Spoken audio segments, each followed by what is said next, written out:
There we go. Okay, we're up and live. I keep having dog hair inside my mouth. Trying to deal with that.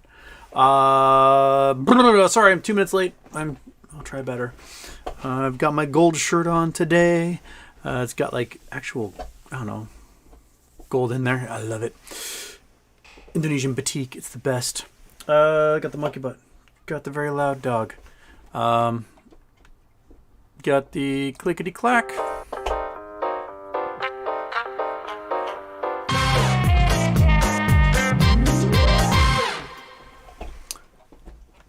All right, welcome. Houston with a problem. Show 124. Things stayed green today. Basically, so after hours, we rocketed a lot. We hit 140 something, and we kind of leveled off there. And then pre-market, it dropped down to the 130s, and then we finished right back where we were at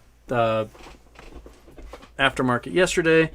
I have no idea what's still going on at the moment. We leveled off a little bit. We're at 136 for GameStop and just shy of 20 for AMC. There was not a significant boom for most of the meme stocks like yesterday, but BBIG just had a big old jump right there. What's that all about? I just rock it up right there at the end, right back to their market start. But anyway, Ortex is listed, AMC and GME as likely squeezes. They sent out 2 alerts. Those 2 alerts, it's the most they've had since January in 2021, when we saw the baby squeeze, the sneeze, as people are calling it. I think there's a good chance, if we can stay green tomorrow and Friday, there's a good chance that a bunch of calls are going to go in the money, and we'll get some gamma next week. So, you know, that old adage that Gherkin was talking about last November, where the monthlies can pump each other if they go in the money. We might see some green next week if we get some good green tomorrow and Friday, causing those options to go in the money. I'm hoping for more. That would be fantastic. I mean, who doesn't like, you know, seeing their account go up by $1,000 a day? It's a lot of fun. I'm looking at my mug. I'm turning off my intro. There we go. Boom. Nope, didn't work. Try that again. Bam. Ha. No intro for you guys. So, what other news bits? One other GME insiders bought 4,000 or 5,000 shares, just below $100 this week on the 21st. Any other big news? Not much on the financial side, other than there's liquidity concerns. Lots of liquidity concerns. The London Metal Exchange canceled all nickel orders again, and they basically forgave the nickel titan who's, should have been obliterated by margin calls. You got a giant loan from JP Morgan.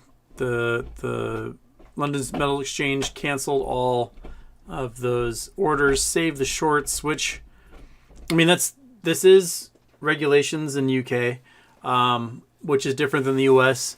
I think it's really, really, really, really bad of them to piss off their commodities traders, because those commodities traders they're going to look for a different market, or someone's going to create a new market, and commodities are going to get traded elsewhere. They're pissed, and you don't want to piss off the guys who actually do the trades. So London Metals Exchange may have some groveling to do to make up for the fact they cost a lot of people a lot of money, just to save a few short assholes. Now, folks are asking if that can be possible here in the U.S. I mean, anything's possible. The regulators can do all sorts of things that might be heinous, but what are we going to do about it? The big problem is that here we have a whole bunch of really big fellas that are on our side, that are long on these stocks, and they want to squeeze just as much as we do. So, you're going to pit these two big groups against each other. I don't think you quite have that in the niche world of commodities. as you do on the side of these hedge funds. So the hedge funds are they're operating a bit different. The deal bit, they've got thousands of stocks to deal with rather than just a handful of metals. So the market's way broader, and the players are way more numerous, and the positions they can take are infinite as a result. So it's going to be harder to shut down trades, especially when we've been on this for over a year, and we've been saying it's going to happen. We're saying it's going to happen. We're saying it's going to happen, and the government's had plenty of time to get themselves ready for it. They know. They're seeing what we see. They know what we know. Their investigators are investigating everything we've already investigated, so they know what's going to happen. And I think they just have to put a couple things into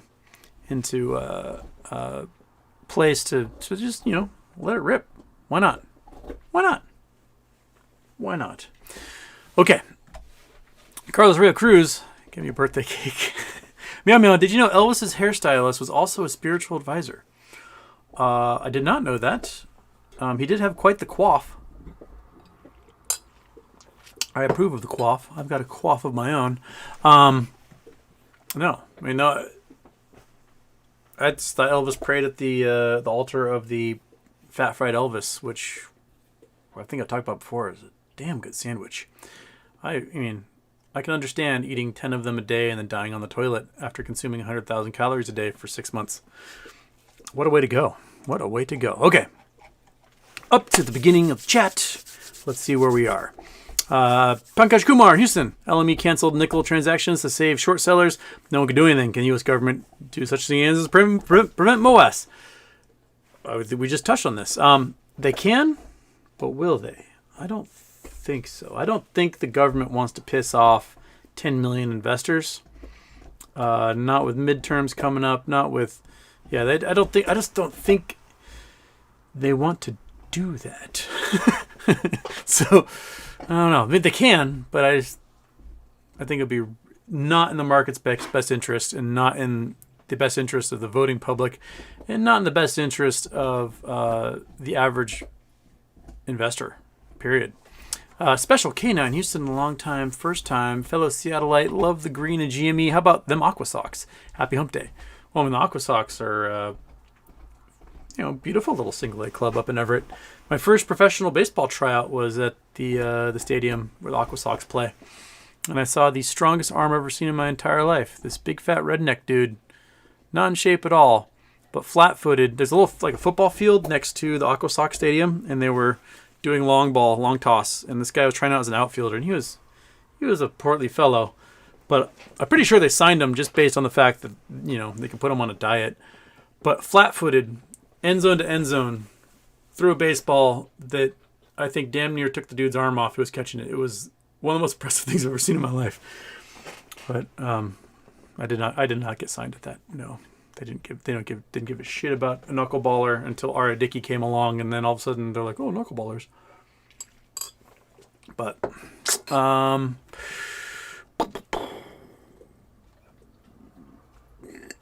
Darren Haya, Houston, what price for GME should we consider MOAS to be starting? Watching from Singapore at 7 a.m. I think $1,000 a share is... Hey there, you freak. What's going on over there? I think $1,000 a share is definitely in the everyone's screwed range.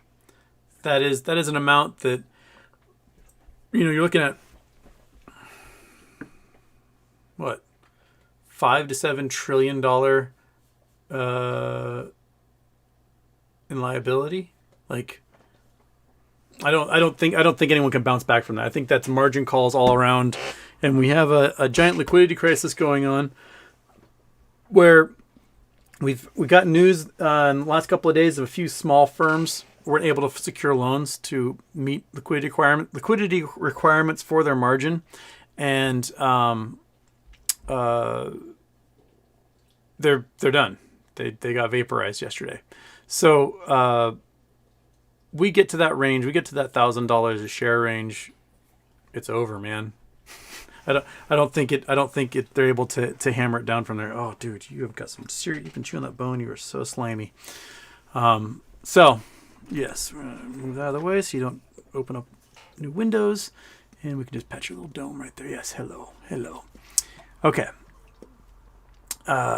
Cool kind. The $700 billion yearly military budget tells me yes, the U.S. government can do whatever they want.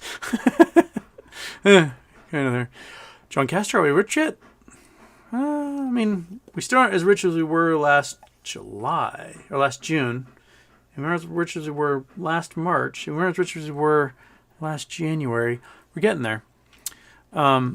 William Morgan, numerous politicians bought energy plays before their run-ups and general discussion on banning Russian oil. Many on the committees privy to private information, including defense and energy. Many had not purchased energy plays before. Of course, they're all insider trading. All those dudes. I mean, they did the same thing when they got the rundown on COVID. They all dumped their transportation stocks, and they bought biotech and bought into Zoom and other things that would benefit greatly from a pandemic. That's why we need to ban stock trading among elected officials. Dude, you're gonna drool on my keyboard. Just stop. I know you're such a lovely dude. You are, but my gosh, you breathe so much and it's so drippy. Okay. Put your head in my lap. You can just drool there, I guess. Okay. Legacy 10 Productions, Houston. For those who purchase MMTLP shares post-merger, is there a big risk of losing it all? What's the catch? Go Mariners. Happy birthday. Fish wears a mattress. There's been warning calls about it, but the way I see it, and the way I'm gambling on it, is that before dividends ever issued, those MMTLP shares are going to become Oilco. And the Oilco shares supposedly will not be able to be traded because it's going to be a wholly owned subsidiary of Metamaterials and is not going to be a traded security. But then again, the MMTLP wasn't supposed to be a traded security. Now, the brokers can still track who generated and created MMTLP shares if those were naked and created. And so if you are not paid a dividend when those things become Oilco and the dividend is issued, those firms that created those shares will be facing such a monumental, huge, awful class action lawsuit. I mean, it'd be a type of class action lawsuit where insurance companies aren't going to be able to afford to pay out what they would lose on that. So I'm not too worried about those MMTLP shares not paying out because the people who created them are going to get liquidated and they're going to be forced to pay them out regardless. So, yeah. William Morgan, Putin has banned shorting in Mother Russia. Yeah, the best time to short would be in that Russian market. Like, Moscow exchange, if I had the ability, I'd be shorting everything in that exchange. I wonder if, well, I don't think we have access to it, but they haven't opened up the market yet, still have they? It's been closed. It might never open again. I mean, they closed the Moscow exchange in like 1919 and didn't open again until 1993 or something. So there's a history of closing those exchanges and never opening them up again. Okay. Oh, meow meow. With billions of nakeds, could MMAC go over $100? I mean, if the MMTLP shares result in a big dividend and the hedge funds that created those shares or the shorted Torchlight can't pay on that dividend, then they get liquidated, forced to pay the dividend, and they're forced to buy back the shares and return them to whoever holds the synthetics. So if there's forced buying, I can see a squeeze happening very much with Metamaterial because those Torchlight shares became Metamaterial shares. So in order to pay back that loan, they'd have to buy Metamaterial to do that. How many Metamaterial? I don't know. Because, I mean, each MMTLP is tied to one Torchlight. And 7 Torchlight became one Metamaterial. but metamaterial had split. So how many they're going to pay back, I don't know. I honestly don't know what that chain of liability means. Like, would it be counted before the reverse split, or would it be counted after? So would it was 7-1 or 1-1? I don't know, honestly. I just know that they would have to cover or close by buying metamaterial.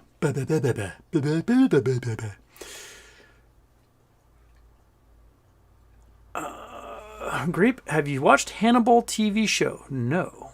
Is that the Hannibal Lecter TV show, I take it? Also, Servant of the People on Netflix is actually pretty entertaining. I have not seen that, nor have I heard of that one. Legacy 10 Productions, Houston. What are practical steps average AMC investors can do to initiate nominating a new board at AMC?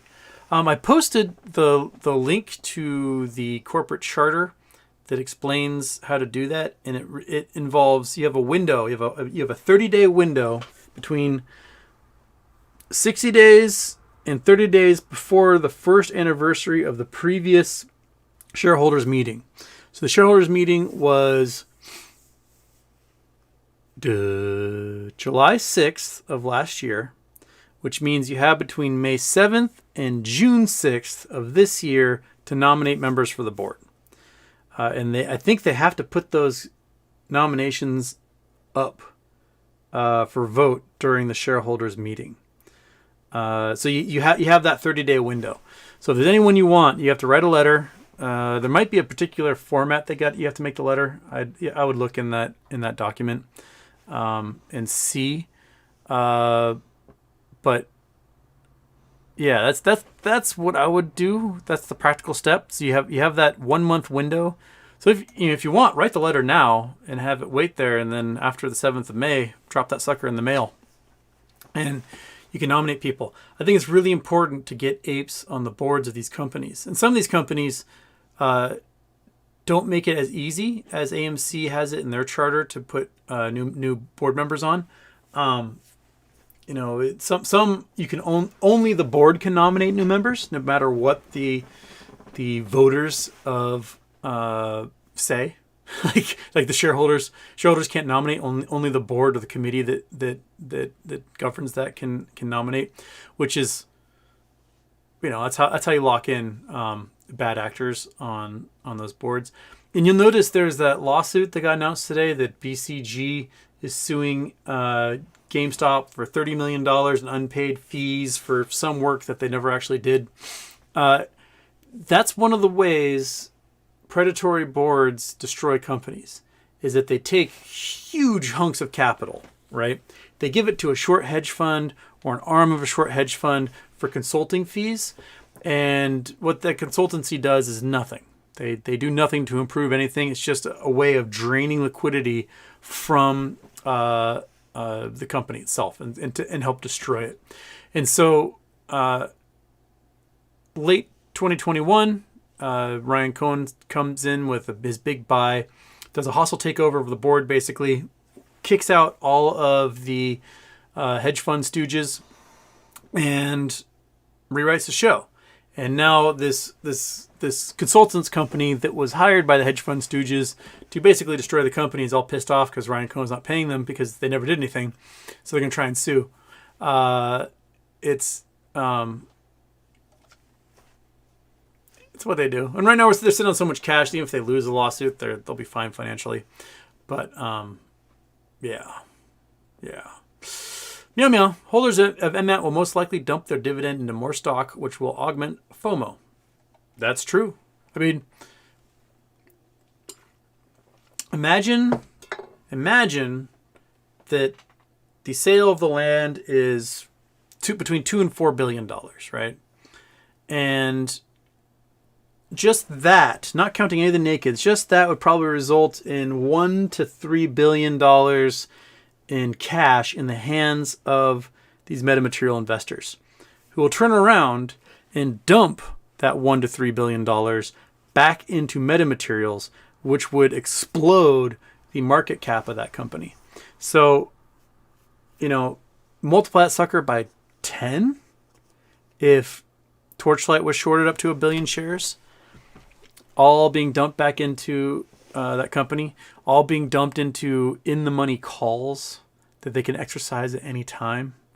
And so you can buy up all the calls for the next year or 2 years just for the hell of it. And then perhaps maybe all the investors on some random day all decide to execute every single one of those calls that are set up over the next 2 years. I don't know. Maybe they'd do that and cause a gamma squeeze for hundreds of millions of shares that don't exist. That would be really cool, wouldn't it? That would be really cool, I think. Okay. I missed something else. Email address. Thanks for the shows. One of these days, eat a pot brownie and talk about the universe. Teetotaling be damned. Only way I'm going to have a pot brownie is if somebody accidentally gives me one, and then I'm probably going to think I'm going insane. Years ago, I worked in this bar, and there's this wonderful man from Ecuador. You know, his English was okay, but, you know, it wasn't the best. And he came out of the kitchen just, like, out of his mind. And it's like just a butt-cold, 35-degree, rainy January day. And he's, like, not making sense. He's speaking mostly in Spanish. He keeps telling me I look like a cartoon character. And then he goes outside and just stands in the rain and stares off into space. I'm like, oh my gosh, this poor dude from Ecuador has, like, disconnected from reality. He's lost his mind. And he's just, like, spinning around out in the rain, being weird, and, like, he's just lost it. And so, like, I call his husband, and I'm like, dude, I don't know what's going on. His brain's broken. You got to come down here and fix him or get him out of here or something. And come down, and he's not making sense. He's not making sense in Spanish. He's not making sense in English. Nothing's going right.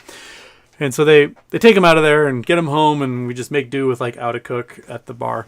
And come to discover that at shift change, one of the cooks had a whole bunch of, like, pot cookies and just gave one to everybody, and he didn't know what it was. Just like, oh, thanks for the cookie, and ate it. And I guess if you go into that not knowing what you're getting, it's like the family pet who eats a bunch of pot brownies. They just lose their mind and they have no idea what's going on.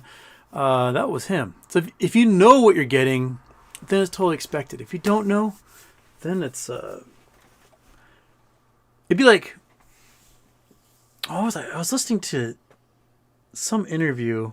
This lady wrote a book on pain, and she's like some sort of masochist, and she wrote about like how some people seem to like pain and others don't, and how people cope with pain, and, you know, all those different aspects of pain. And she talked about she ate, you know, some ghost chili or Carolina Reaper or something that's like 4 million Schofield units on the pepper scale. And she described that if she didn't know what she was doing, she didn't know that she was supposed to experience this, like, intense amount of capsaicin pain inside of her mouth and throat and belly and nose and everything else, that if she had gone into it completely ignorant, she's like, I probably would have died just from the shock to my system. Oh, did you dump the blanket onto the big dog? Oh, no. Oh, no. This is what you want. I know. Blonk. But because she went into it, like, with a sense of consent, like, I know what I'm getting into, ate the Carolina Reaper, that's the only way she survived that event. I thought that's a really interesting way of looking at that. And now I'm trying to remember how I got there. How did I get to that question? Oh, that was from, yeah, pop brownies. Well, it's all a matter of consent, I guess. Okay. Dylan Miller, Houston, ever been to Leavenworth? Heck yeah, I've been to Leavenworth. My best friend's family has a dumpy little cabin with no running water up there. Then we go and freeze our asses off to go skiing at Mission Ridge or Stevens. It's wonderful. I mean, when I moved to Austria to go play baseball in 2002, we're driving from Munich back to Kufstein, the little town I was living in, and, you know, we're entering from Munich into the foothills of the Alps, and I thought, oh, this looks like Highway 2 to Leavenworth. This entire region looks exactly like I'm in Leavenworth. And Leavenworth is designed after Bavarian villages, so there you go.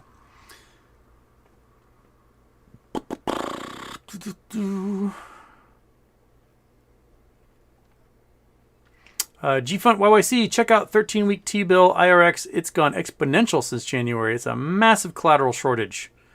Oh my. Okay.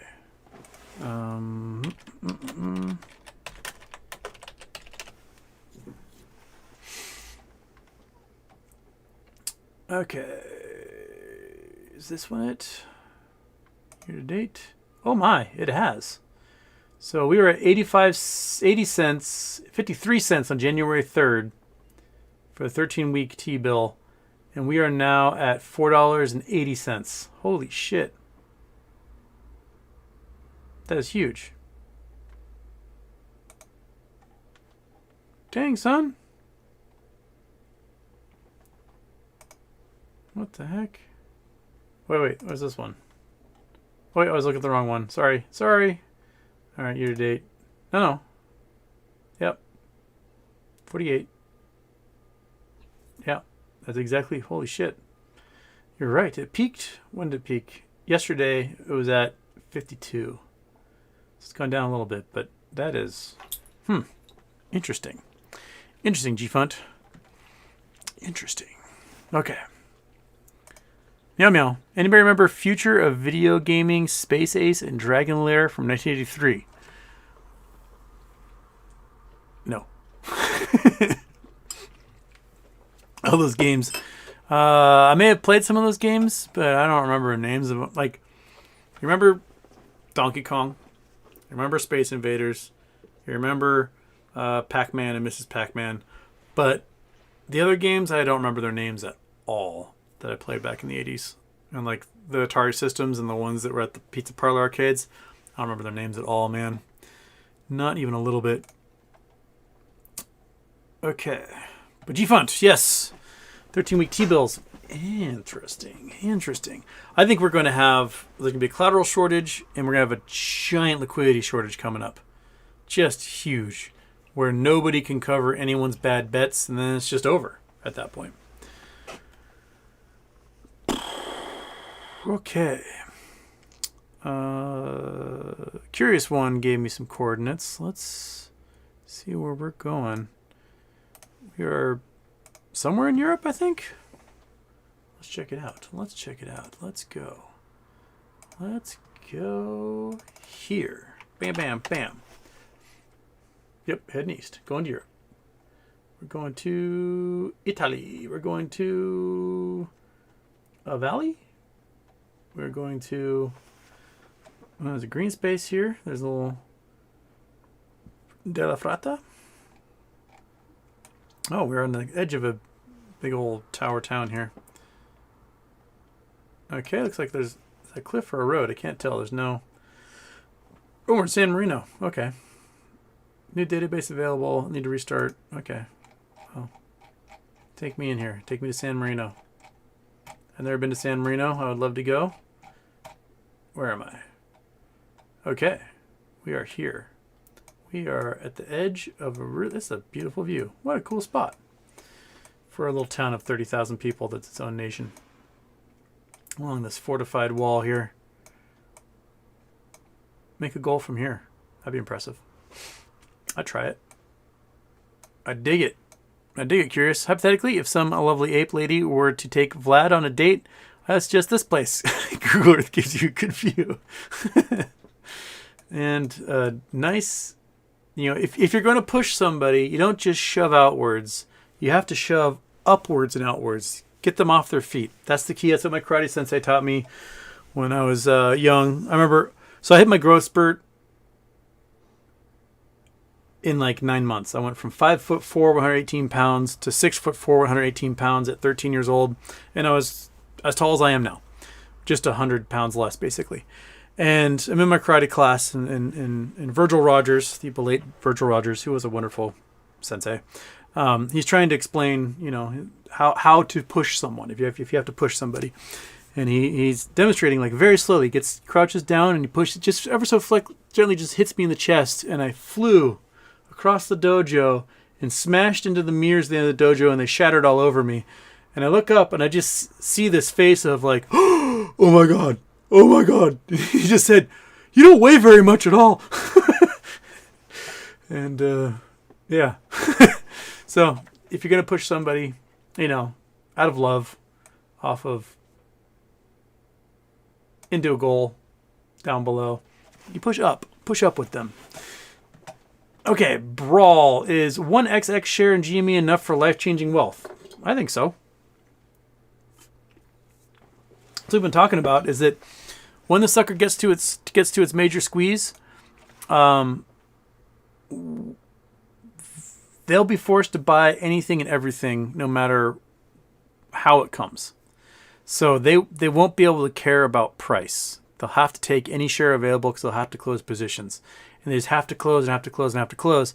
And this is the first squeeze in history where all the holders of the stock have no desire to sell anything until the price is absolutely stupid. And so that's why I think in that peak, you will see 6, 7, 8-figure sales or more for shares and fractional shares as they become the only thing available at the time. Because they'll be scooping up everything along the way. Every share that's at market, they'll buy it. Every share that's at the lowest limit order, they'll buy it. Next up, they'll buy that. Next up, they'll buy. Saw huge gaps appear in the last year. There was a moment, April of last year, where the highest bid was $176 and the lowest ask was $55,000. But because Citadel still had market maker status and power and the superpower, they flooded the market with a whole bunch of fake shares to meet that $176 bid. And it kept the price from jumping to $55,000, which is where it should have gone because that was the lowest price anyone was willing to sell their shares for. So those gaps will happen. And the whole point this MOAS will happen is because someone like Citadel won't meet their capital requirements and will lose their market maker status and will not be able to flood the market with fake shares. So that's kind of that's where we're headed. And if Ken Griffin has been busted with prostitutes and sex cults or whatever, and he's under investigation for possible RICO violations and collusion with hedge funds and market manipulation and everything else, it's very real that Citadel might lose its market maker status, and then trades will have to move out of this payment for order flow system and into lit markets, and then we'll start to see what's really happening, man. That's where we're going to be.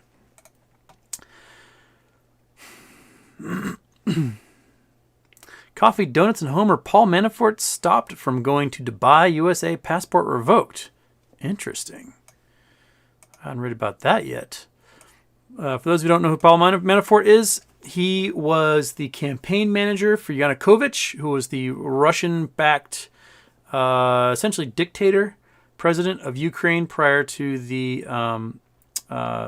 Maidan Revolution. And he got charged and convicted for lots of crimes involved with the Trump campaign and lying to the FBI and whatnot. And then he got pardoned. And so I wonder what's going on. Because he made $14 million from the Kremlin by managing Yanukovych's campaign.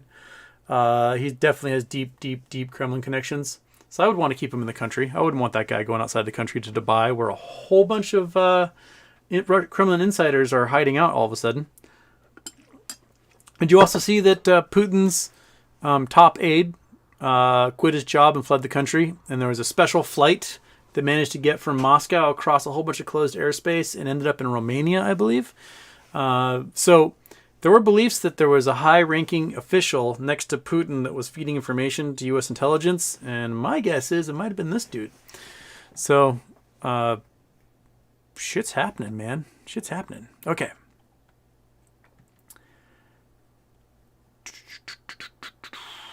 Curious one, if your love is fleeting, you may as well let it fly. Afterwards, grab an espresso or biscotti, devilishly delicious, and go check out the Museum of Torture. I definitely want to go to San Marino then. Let's go to San Marino. Ape Fest, San Marino. Let's do it. We can all drive our fancy Italian sports cars there. Justin Pigaga. Houston, can you please explain nickel situation and can they stop MOAS? Well, we did that one already. I'm going to skip that. We already got there. Stonkenator, do you think Ryan Cohn will keep buying until he gets to his 19% limit? I sure hope so. I got corrected. I thought there was like 8 to 10 million shares he's allowed to buy. Apparently it's 6 million. Oh well. Which just means that he can do what he did yesterday 59 more times. So if tomorrow, the stock price starts to get hit, it starts to drop a little bit, maybe Ryan Cohn will buy another 100,000 shares in the lit market. And we'll see a nice little rocket again. And then, maybe Friday they try to close it down again. He just buys another 100,000 shares and right back up. We can see just how much a 100,000 share purchase through the lit markets can really affect the price. 70% of all the trades are going through these dark markets. We have no idea, dark pools, we have no idea what the price is going for. It doesn't get reflected, which is another reason why Gary Gensler and the SEC need to just close the dark pools. They just need to not exist anymore. Everything should go through a lit market. Everyone should know what the price is. None of this dark pool crap ever again.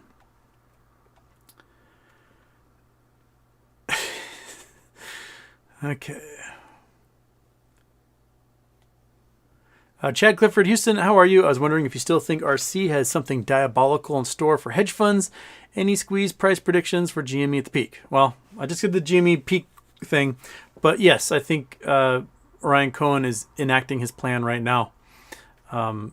You'll notice that he was supposed to have the earnings report yesterday, but he moved it up to Thursday last week, and then yesterday launched the beta for Gmerica, bought 100,000 shares as part of his ever-increasing purchase. Like, he's allowed up to 19.99% or whatever of the company per his agreement to avoid, hostile takeover, but still that's a significant chunk. And I think we're seeing, the burst of that plan coming to fruition. Tom George, what a shirt. It is a good shirt, isn't it? This is a fantastic shirt. And this is all gold, baby. It's all gold. It's all gold in here. You can kind of see it shine a little bit when I shimmy. Okay. Mud flaps. Mud flaps. Houston, I wish you would have disclosed back in June when you pumped men until your brother worked for the company. I did talk about it, and no one seemed to care back then. So, there you go. No one seems to really care now. He's an engineer. So he does engineering stuff. Okay. Liam, what kind of places do they actually mine nickel? We hear all about it. Where is it found? Man, so there's a lot of places nickel is found. Big places in North America would be like Sudbury, which is actually from an iron nickel meteorite crater, just on the edge of Lake Huron, I believe. Lake Huron. Let's go back to the maps here. Exit Street View. Sudbury. Oops. Why is it 43? No. Sudbury. There we go. Bam. Fly across the world. Go back. And there we go. It's Greater Sudbury here. So this is actually, it's hard to see from the satellite view, but this is actually a giant meteorite crater here. And there's an iron nickel meteorite. And so there's tons of nickel mines all in here that they're mining the remnants of this big meteorite that hit here. But nickel's found all over the world. 7% of it comes from Siberia. I'm not sure exactly where the nickel mines are in Siberia, but somewhere out here, 7% of all the world's nickel comes from. I think China's got pretty decent nickel reserves out in the Gobi. Let me look up where the rest of it comes from. There's some weird places that... there's my 13-week treasury bill thing. Okay. Nickel production by nation. Oh, Indonesia is the biggest nickel producer. Philippines, Russia, New Caledonia. New Caledonia, really?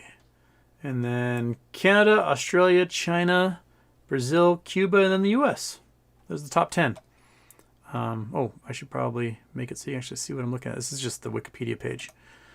Chrome. Clickety clack. There we go. All right. So Indonesia is the biggest producer by far. They produce what, 3 times more than Russia at number 3. Philippines a large amount. A lot of these are very volcanic places. Indonesia, Philippines, New Caledonia, very volcanic places. Canada's comes from a meteorite impact crater. Australia may be similar. And then you got old continental crust in these places, except for Cuba. Not much nickel production in the U.S., but the majority of it comes from like the top 7 places.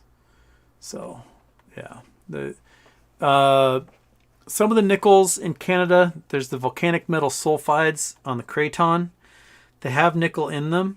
That's the places like the Kidd Creek mine that I showed you the other day in Timmins. The volcanic metal sulfides have a lot of metals in them, as well as gold. They've got copper, zinc, silver, nickel, gold. And these are sulfurs that precipitated through, I'll call this like,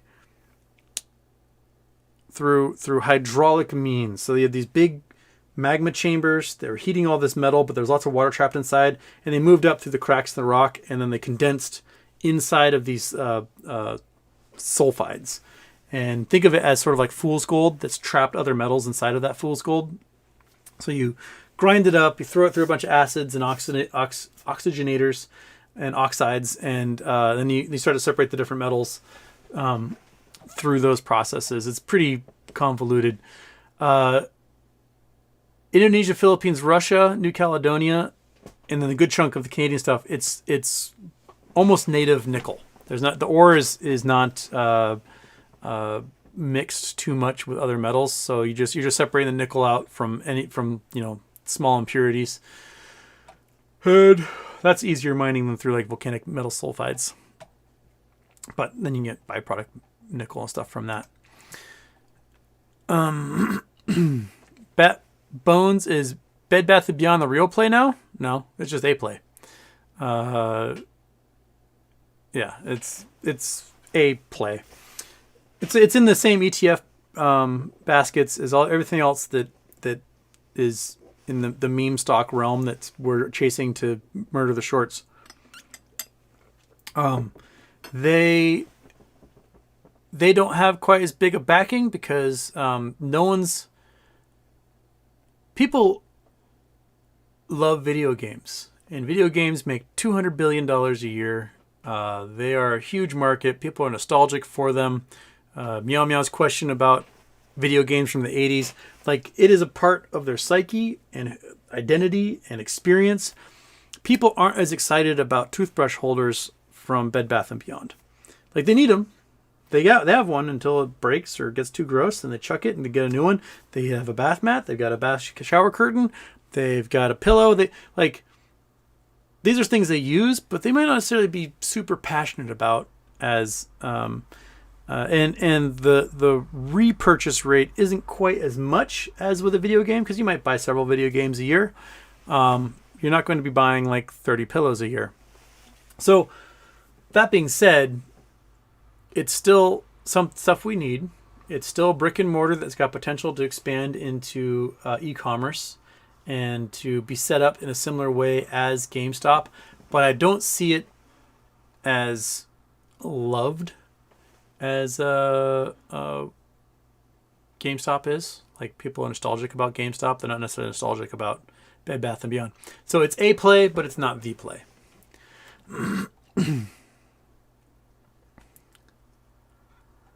Topical TV. Houston, you should make GeoGuessr a regular segment here. Acts like an advertisement to your Twitch. Oh, I haven't done a GeoGuessr since I had to go hang out with my mom. Maybe we'll do one tonight or tomorrow night. I don't know. We'll do a GeoGuessr this week. Probably not on the show at the moment. We'll get through all the questions. There's so many questions on this thing. And if you do want questions answered, hop over to when I do a late night Twitch, because there's only like 10 people who watch that, and I have a much easier time getting through the chat on there. But once the chat ever gets like this, where there's 500 people asking questions, then it gets a little harder for me to play GeoGuessr and try to figure out what you guys are saying. And I honestly have no idea how Twitch works. None. Supposedly, I make money off advertisements, but I've never been sent anything. I don't know how to get any money out of Twitch. None. Then these things that look kind of like Loopring symbols pop every once in a while, and I'll say like 100 things, and I don't know what they are. And then people say, oh, I bought a subscription. I don't know what that means. I have no idea. I've not really looked into how Twitch works. I just know that I can make the video work, I can play a game, and I can talk with some people. And that's as far as I figured it out.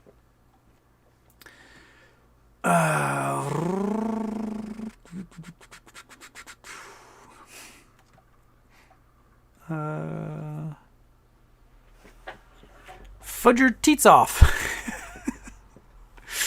Fudge your teats off. Okay.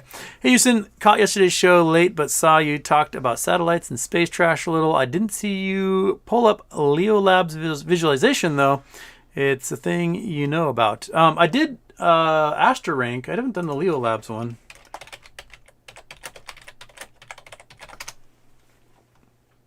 Space degree tracker. Whoops, that's the news article about Leo Labs. There it is. Mapping platform for space. Here we go. So this is the Leo Labs one.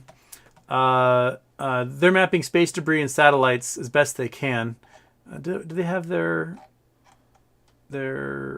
visualizer up yet? Data platform. There we go. So this is I think showing the last 24 hours down the orbits. So here we go. Here's everything moving around. There's 300,000 plus known identified objects in space, and that ranges from satellites to launch stages to nuts and bolts and astronaut gloves and everything else that's floating around out there. And so this is all stuff in low Earth orbit. This is the stuff that we have to watch out for a Kessler syndrome event. One of these things smashes into the other at a combined collision speed of 34,000 miles per hour. It'll result in hundreds of thousands of pieces of shrapnel that will then just shred everything else in the area, going at insane rates of speed. And which will cause other things to tear apart, And the Kessler syndrome is this chain reaction of debris shredding everything else, a la that movie Gravity. And should that happen with the current number of satellites we have up there, it may make it impossible to launch anything into space. So Kessler syndrome is a real bitch should it ever happen. And so that's why we need to really monitor what goes up and in what directions and calculate any potentiality for collisions. Now, China has on several occasions launched rockets up and blown up satellites, creating huge amounts of debris, which is really dumb. And China needs to stop doing that. They're doing it just to show that they've got the capability. Like, look what we can do. Who cares? Stop doing that because you're going to ruin it for everybody. They've done it at least twice now. You don't want to blow stuff up in space simply because it will ruin space for everybody else. So, yeah, this is the visualizer for all those things. And the one I was showing everybody was the Astra Rank, which was the near-Earth asteroids that are mapped out. So you can select on them and see the orbits of these different near-Earth asteroids and how much they're worth and what it would cost to mine them and so on. They're pretty cool. So yeah, those are fun. I missed a super chat from Spartan. Hi, Spartan. Bonjour, Houston. Huge fan from Montreal. Do you think BBIG will squeeze after tide announcement? All my profit will go to GME. I sure hope so. They ran quite a bit right here at the end. BBIG's green. They're running. They're up 7% after hours, up to $3.18, which is still half of what I paid for my shares. But yeah, they're running. Let's do it. Let's go, Vinco. Let's get up there. So, yes, I think BBIG's going to squeeze. I think it's a potential to squeeze hard because, like GME January of last year, when they were reporting like a 200% plus short interest, BBIG as recently as this past fall was at like 270% reported short interest. Remember, reporting short interest is completely voluntary. So if voluntarily these funds are reporting that they're 270% behind on BBIG, That is a big deal. And I don't think they've done any closing. And we're all waiting for that special dividend share to appear in everyone's account, which was what we've been waiting for. I think it's a very real possibility the sucker goes pretty high. Yeah. So I don't know. I haven't seen the Tide announcement. That must be what's triggering it right now. Must have made an announcement. BBIG Tide. That's from January. That's from 3 weeks ago, 1 day ago. Why is BBIG stock going up?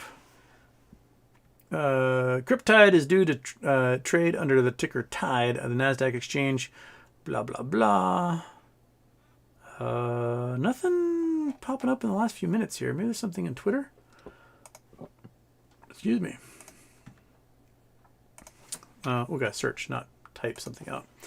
Be like pretty good Giuliani. All right, BBIG and Tide. All right, 6 hours ago, Web3 coming to liberate the internet. BBIG Tide. They're doing a Web3 launch, blah, blah, blah, by Central Authority. I don't know, it's all a bunch of TikTok.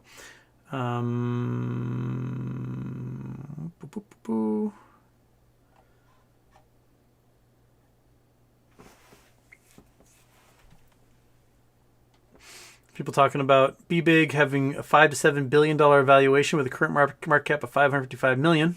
There you go. I'm not seeing anything. That's 1 hour ago. Here we go. Talking about BBIG running. Oh, you guys can't see anything I'm doing because I have not. There we go. And there's a baby's head. Okay, so yeah, BBIG's running. They're up 7% after hours here. Just a straight vertical line happening. But volume isn't super high after hours. I'm curious to see what. I mean, 28 million traded today. How much? What's this? What are these candles here? Oh, after hours candles are actually pretty decent. Oh no, never mind. They're like 10,000 shares, 4,000 shares. So not like the candles during the market trading day with like 300,000 or a million. But still, it's coming finally. I mean, I bought into BBIG thinking that they're going to do this Tide thing October, and then they said, oh no, it's going to be December. Oh no, it's going to be so just, it's finally happening. That's wonderful. Fantastic. About time. You need to claw back on that one. Might be good to maybe buy some options on that. I don't know.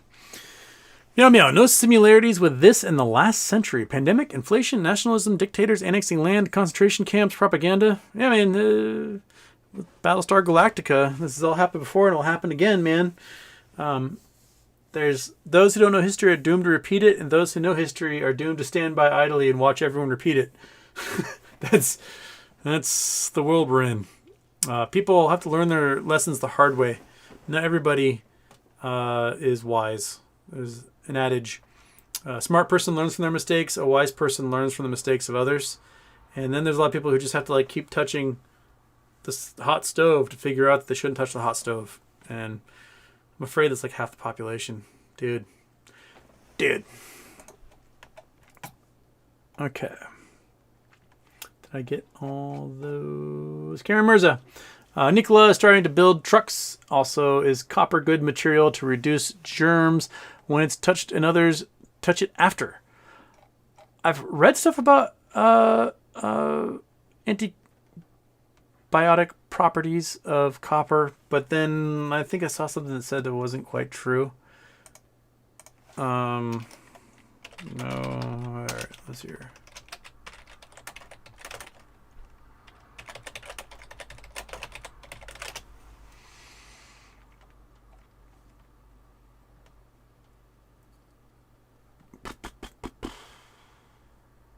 All right, well, this is from the conversation talking about if copper is mixed into regular touch surfaces in busy hospital wards, there's a 90% reduction in numbers of live bacteria in the surfaces. So maybe it works as antimicrobial surface.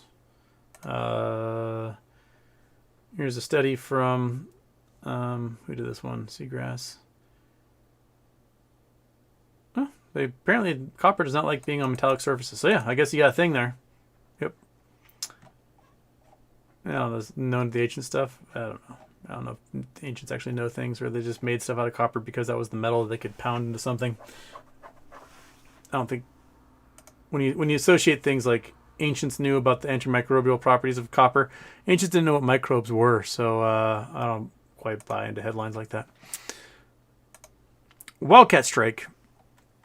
Can you please explain Loopring, what it is, how it works, and its implication, if any, to GME? Thank you. I mean, I can explain it as best I can, and I don't quite understand how it works way. So Loopring is an Ethereum-based crypto with its own special rules. And so as a coin, and that coin kind of acts as the shares in the Loopring company. Like when you bought a Loopring coin, it goes to the people who created Loopring, and they use that to fund their technology. Now, they created this thing called Layer 2. So they made a Loopring wallet, and it's got Layer 1 and Layer 2. And Layer 2 is a way they use Loopring coin as liquidity to process transactions. And I might be totally butchering this, but currently, if you've got a regular crypto wallet and you want to take an Ethereum-based coin or Ethereum itself and trade it between two wallets, there's a thing called a gas fee. And that gas fee goes to the miners, and the miners get rewarded for processing the transactions. It's sort of like when you swipe your American Express card, there's like a 1% fee that gets paid by the company that, restaurant or whoever that you're swiping that card with, to be able to use that service to do the payments, right? And it keeps the system afloat that allows the transactions to happen, the American Express network or whatever it is, Visa, MasterCard. In Ethereum, there's a similar transaction fee that pays for the network that verifies the purchases on these ledgers. Now, the problem is that this gas fee has gotten way too expensive. And it's gotten to the point where it's untenable as a system. And Ethereum keeps talking about creating Ethereum 2.0, which basically does away with these miners. So whatever coins are out there, the coins that are out there, and reduces the fees that it takes to process the transactions. So right now, if I want to give the Problemo coins I created June of last year to my Patreon subscribers, I'm going to have to pay anywhere from like $30 to $70 to send them these coins, which is ridiculous because the coins aren't worth anything. So if I want to use Ethereum to buy a stick of gum for 25 cents, it's going to cost me, depending on the time of the day, $30 to $70 for Ethereum to process that transaction so that I can buy gum for 25 cents. That's not a useful system. So Loopring created this system that's kind of outside of the miners, where they verify the transactions themselves on their own sort of closed network, and that's their Layer 2. So instead of it costing $30 to $70 to mint an NFT or to send a cryptocurrency from one wallet to another, you can do it inside of this Layer 2 network for like 2 cents. And this is where GameStop came in. So GameStop and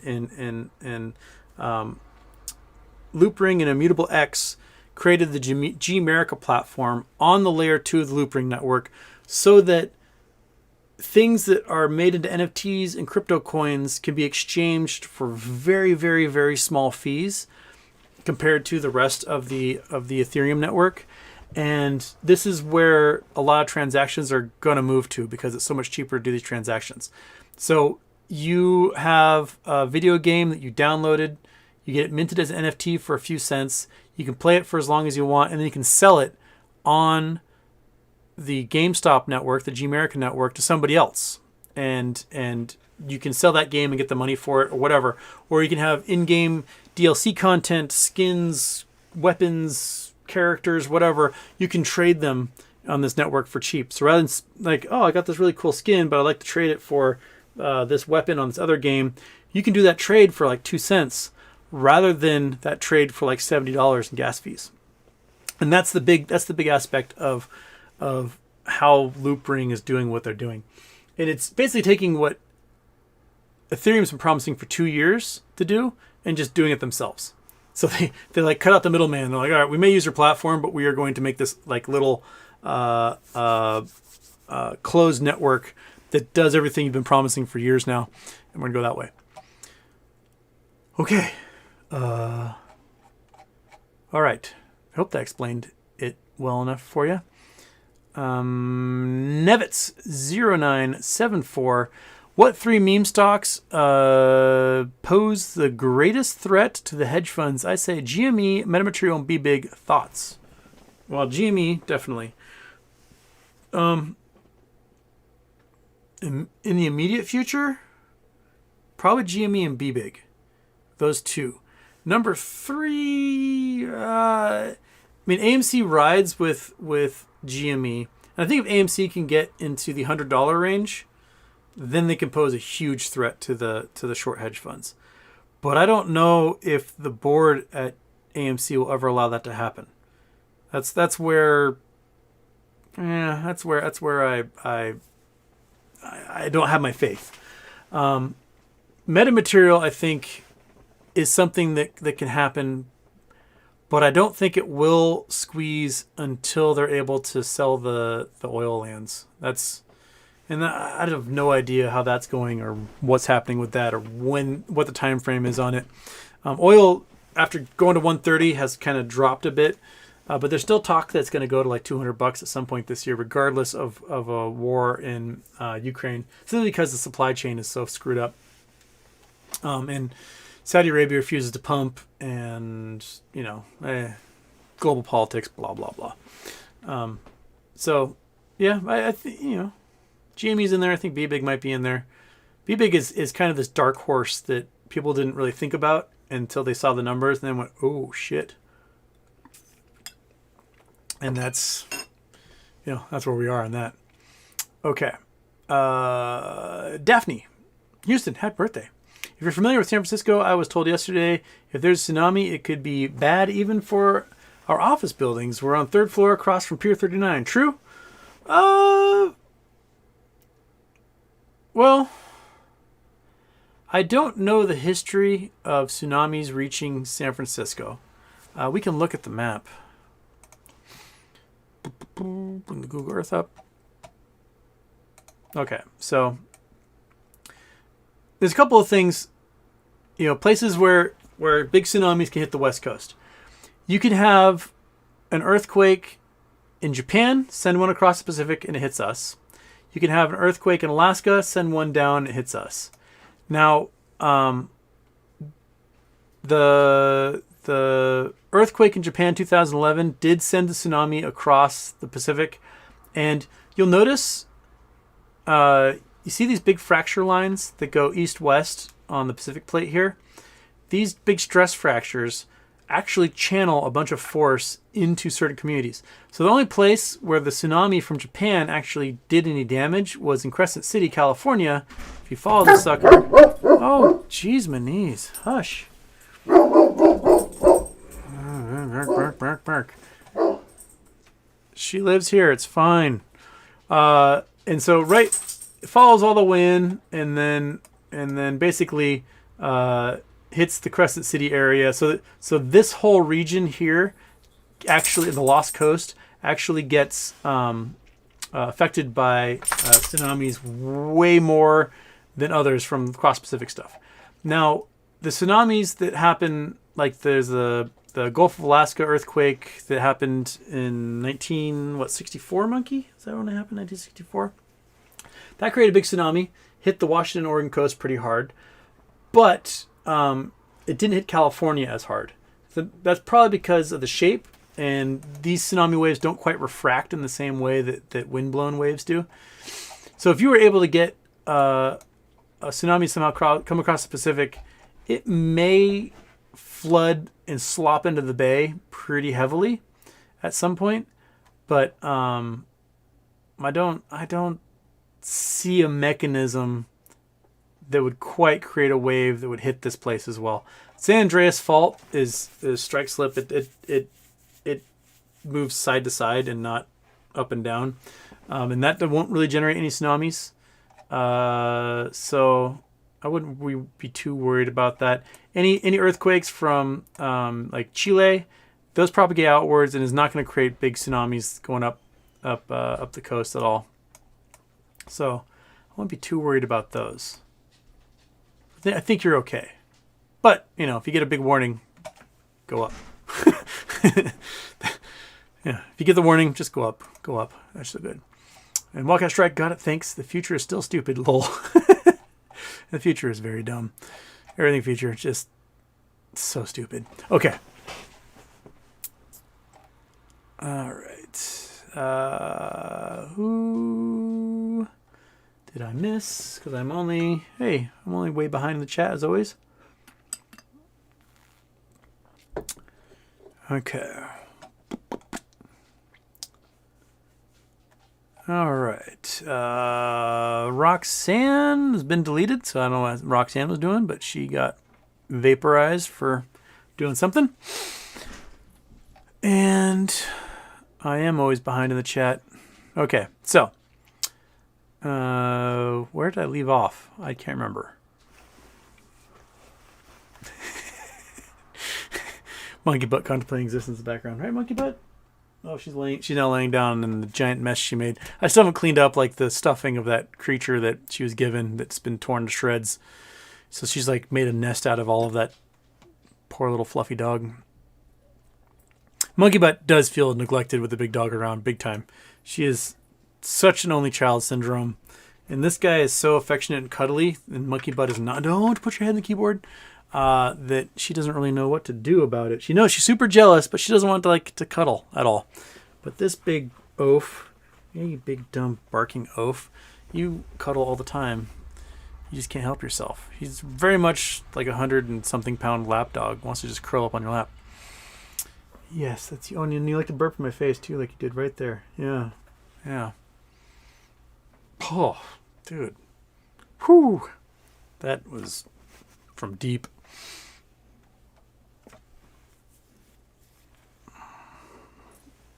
Okay. Hexa Benny, do you actually think GME will squeeze? Honestly, I know lots to look at for you. For straightforward and accurate advice, I know it may not be good for viewership. You say no, give it to us straight. Yes. But when it will squeeze, I don't know. I think the hedge funds will try to fight and fight and fight. So I wouldn't doubt if we rock it like we did several times last year up into that 300, 350 range, and then they turn around and they hammer us back down. I have very little doubt that the hedge funds are hedging, that they probably purchased a boatload of calls for themselves on this stock, and they can let it rip. And just like the price right now is at 140. So if you have a bunch of calls at 140, right, and the price goes close to 340, you just made $20,000 per call.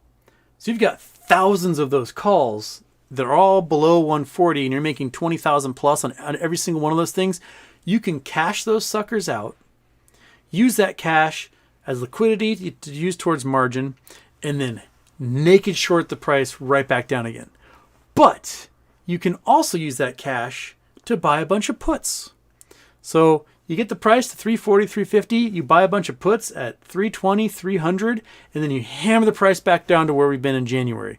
And not only did you make $20,000 per call on the way up, now you're making $20,000 plus per call on the way back down again. And you can make millions or billions of dollars doing that. And so they can pump us up and down between these and generate liquidity for a long time until that liquidity dries up. Until market makers aren't allowed to create those naked contracts anymore because they don't have the capital to meet those requirements to create those naked contracts. Until margin calls start to happen across the board. So I do think we may see more pumping up and down as we go, woohoo, going 350, and then we roll back down to 140 again. Woo, we're going 350, oh, back down to 140 again. We may see that several more times. We did it. Well, we went 480 in January, up to 350 in March, went to close to 350 again in June. We went to 260 in November. So we've been pumped several times, right? And so let me show you the math on this about how much cash you can generate. if you're playing this pumping game, because these folks, they'll do it and they don't care. So if we go, we got to turn off the Google Earth, we got to turn off the Chrome, and we got the calculator. Okay, all right, clear this out of the way. So let's say you have 10 calls that you bought a couple weeks ago for GameStop at $120, right? It's about 10 calls, $120 back when the price was like $80, $90. So you got them for, I don't know, $300 each. So you spent $3,000. You spent $3,000 to get these 10 calls, right? And as the price went from $90 up to $140 now, these things are worth $3,000 each. If that price goes to $350, you can cash out at $23,000 per call. So you got 10 of those. You have, let's call it $200,000, right? You cash out at $200,000. Okay, that price is now at $350, and they're going to hammer it back down again. We saw them do that in that like 10-minute period last April, last March, and they took it from $350, $348, all the way down to like $160 in about 10 minutes, and they pumped it back up to $200 and something a few minutes later.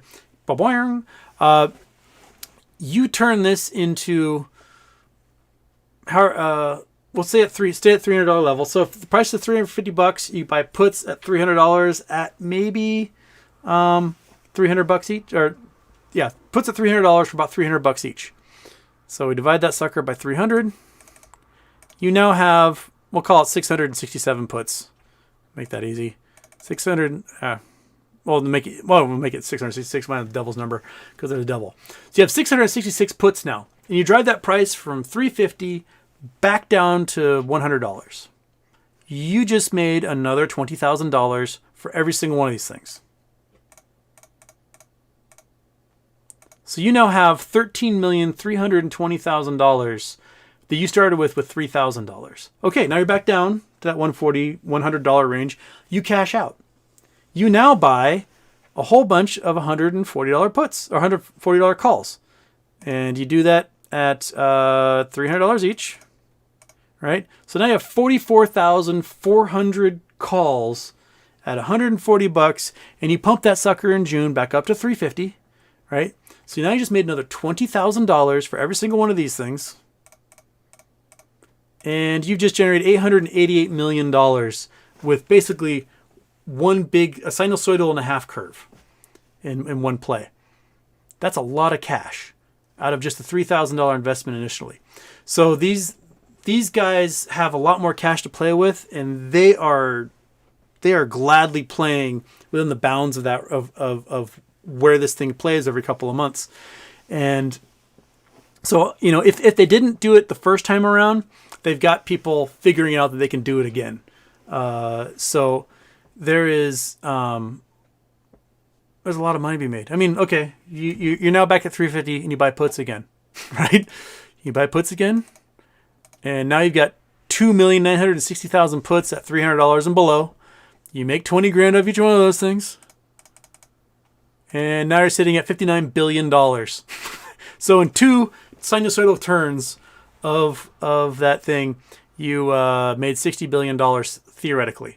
So, I mean, not saying everyone did this, but there's a lot of money to be made in that market for all these different hedge funds that are short on this stuff, and they'll play that cash as long as they can. It's pretty freaky to think about how much money can be made doing that stuff. So, that's how they're surviving, I think. Why not?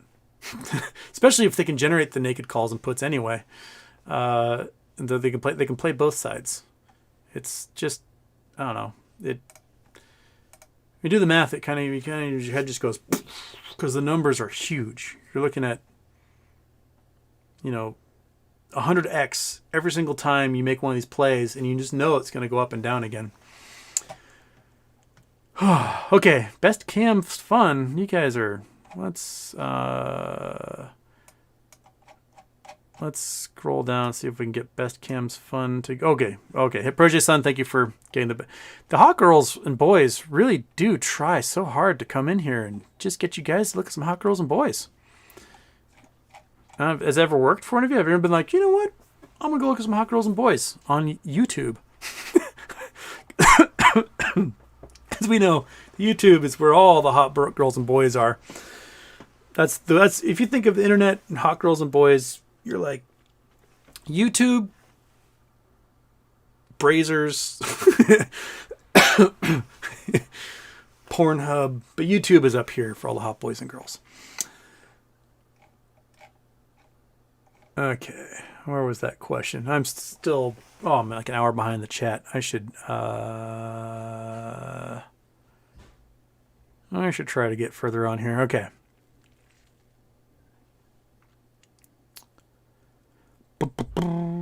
Okay, that's the monkey butt stuff. Let's jump ahead here.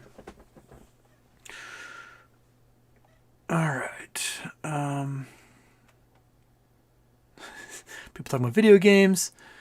Pat Bones, Houston, what do you think of the ETF rebalance and how that affects GME next week? It seemed to do it last year. The week after the quadruple witching that happened last year was when we saw a big jump in GME. So the monthlies are due on Friday. With ETF rebalance about the same time. We've got RC buying big. We've got a bunch of calls that may go on the money. So we might have some gamma next week. I feel pretty good about it. I feel pretty good with it all. That's from Bat Bones. Asked that question. Okay. Seng Yang Houston, what do you read at daily? Oh man, I usually have 2 or 3 books I'm reading. Depending on where I'm sitting and what book is lying in front of me. Oftentimes, I read in general like 4 newspapers a day, and then I spend a lot of time. I love reading like Twitter threads from really brilliant people explaining certain situations to me. So I spend quite a bit of time distracting myself by reading those things. In the end, I probably read, if you were to add it all up, several hundred pages a day on average, about whatever my brain wants to gobble up. So yeah, that's what I do on the daily. I try to spend as much today as I can reading, if I can. Although I take these guys for walks at times. But yeah. I'd love to be able to like get the weather nice, but the big dog can't be out on a leash because I don't have a fence. Monkey butt's fine. I can go sit in the yard in a hammock or something and read all day long, and monkey butt will climb around the forest. It'd be cool. This big dog is just going to take off, and that's going to suck because he will destroy the front end of a truck or something and then cost everybody a whole bunch of grief. So I might have to figure out how to fence him in. Meow meow. In the 70s, it was in vogue for dudes to have jack shacks full of naughty mags. We stole so much, but snails live between the pages. Kind of gross. I remember I was like 7 years old, and I had a neighbor, little Rachel. My sister was big Rachel. She was little Rachel. And she had this creepy, mustachioed, very 1970s stepdad. Just the creepiest dude. And so her mom got married. This guy moved in, and then like the formal living room of their house was just this dude's storage for a long time. And we're climbing around in there. I mean, there's like a refrigerator box. We're talking, this thing is just, I'm 7 years old, so I'm only this tall, but it feels like it's as big as a human being. And we climb up and we look in, and it is like 6 feet of nudie mags from the early 80s and 1970s all the way down. And that was really my first exposure to that much body hair. I didn't know. I didn't know that humans did that. That they just would have just bushes. It was incredible.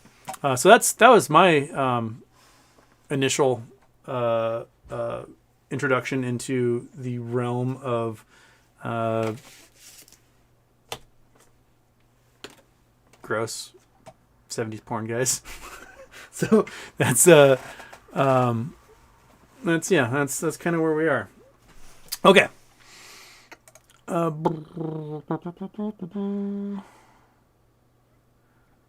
Uncle Rico.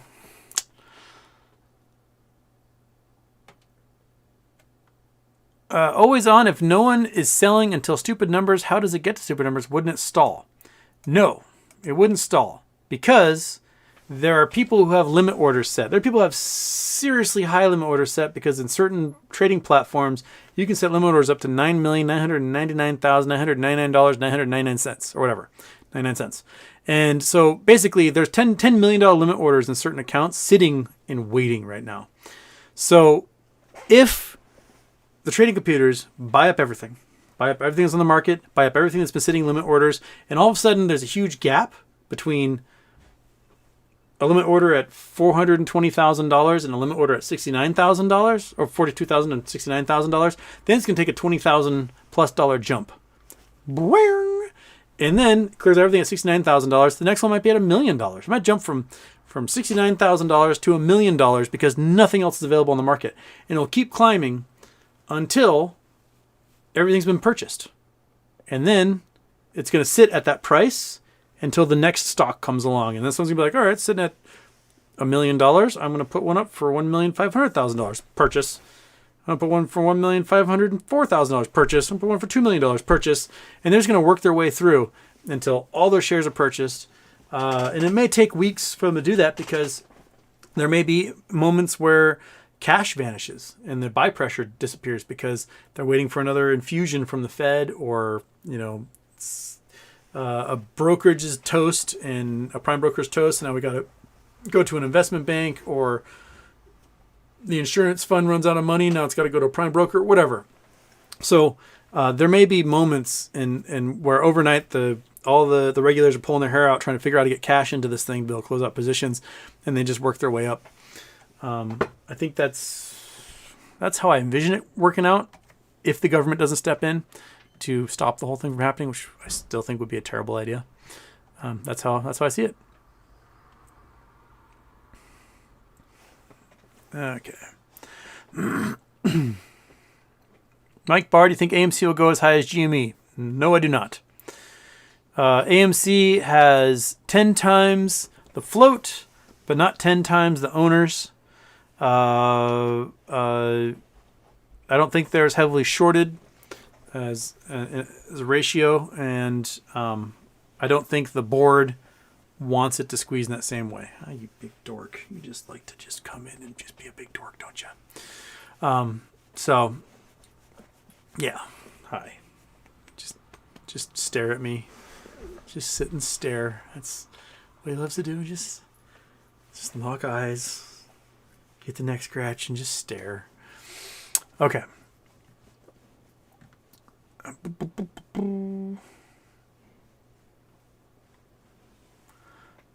Chris Mealy, hi Houston, can you explain why 1% short interest is expensive for hedgies to hold short?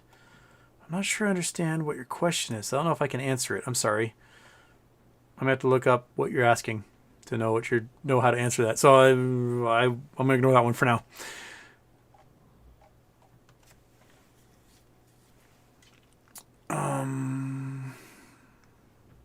William Morgan, 10 trillion times 1% is 100 billion. Yeah, I guess that's true. if you're looking at it that way. Okay, if that's what you're asking. Yeah, okay. All right. That makes sense. Okay, we got to the Roxanne Morald person who... People are saying, hello, Roxy, but then Roxy is getting deleted. So I don't know what Roxy's saying. Roxy, what happened? Why? What are you saying? Did everything got deleted? I don't know.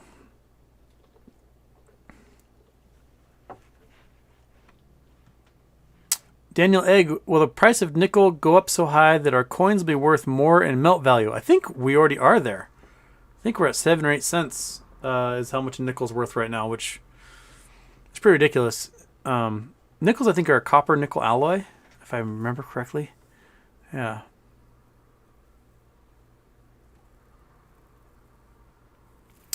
Ideas Matter 7707. Houston picked up a small credit spread for metamaterials running into January 2023. Forgot what strikes you were talking about the other day. Just waiting for MMTLP to kick off the squeeze. I was just looking at like $10 strikes. So if the price, it's like, if you get $1 strikes, awesome, good for you. But they cost almost as much as a share does. There's not much of you're not gaining too much. But if it runs to like $100, you get that full $10,000 per call on that. So I went with some $10 ones. So you might get the $9,000 per call. We can buy a boatload more of them. So I don't think MMAT would run until several months after the MMTLP dividend is announced. Oilco, whatever you want to call it. Because there's just a lag in when people failure to deliver, failure to pay, and so on, before they get forced to buy. So we saw that lag in the Newegg merger. We saw that lag in the crypto dividend that Overstock offered. So Overstock offered the crypto dividend, and it's like 3 months later did Overstock actually squeeze. So I'm sure there's going to be a lag while all these hedge funds try to like pussyfoot around and avoid doing what they should be doing until they're forced to do what they do. Because none of these guys ever do what they're supposed to do when they're supposed to do it. They only do it when they're forced to. So they try to ignore cleaning their room as long as possible until their mom says, clean your room or else. And then they finally get around to doing it. And so that's why I think there'll be a lag. So you may have time from when you get cash from that dividend to perhaps, load up on some calls and some shares and go from there. I'm hoping that's the case because I would like to load up. I don't quite have the cash to do that quite yet.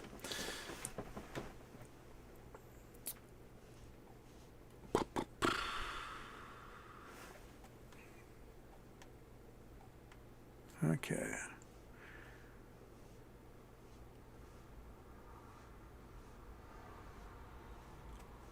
Luke Boluk, Houston, random movie question. Have you seen Shoot Fighter with Bolo Young and William Zabka? I've never heard of it. So no, I have not seen Shoot Fighter. I don't even know what that is. Or who Bolo Young is or William Zabka. I don't know them. Okay, Daniel Egg saying 9 cents for a nickel. That's 5 gallons coins. Will be my retirement.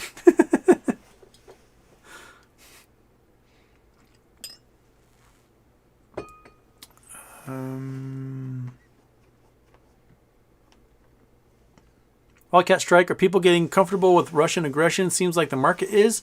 Or is the Russian military that inept? What gives? I think it's that the Russian military is that inept. The invaders just outside Kyiv are surrounded and getting absolutely wiped out right now. They've been cut off from their supply networks. There's no reinforcements coming. They're toast. Now, the Russians are making gains in the south because they're coming in from Donbass and they're coming in from Crimea and they're pinching at Mariupol. But once Kyiv is out of the way, once they've eliminated those forces, then they can take a significant portion of those forces and move them down into southern Ukraine and take care of Mariupol. So I think that we're seeing some actual progression as Ukrainians take back cities from the Russians. And the Russians they're decimated, man. They're getting killed. There was a story of a tanker taking his tank and driving over his commanding officer because his commanding officer got 50% of his soldiers killed, and he was just pissed and just ran the guy over. So that commanding officer's legs are shattered and he's in a hospital in Belarus. So the morale is really, really low.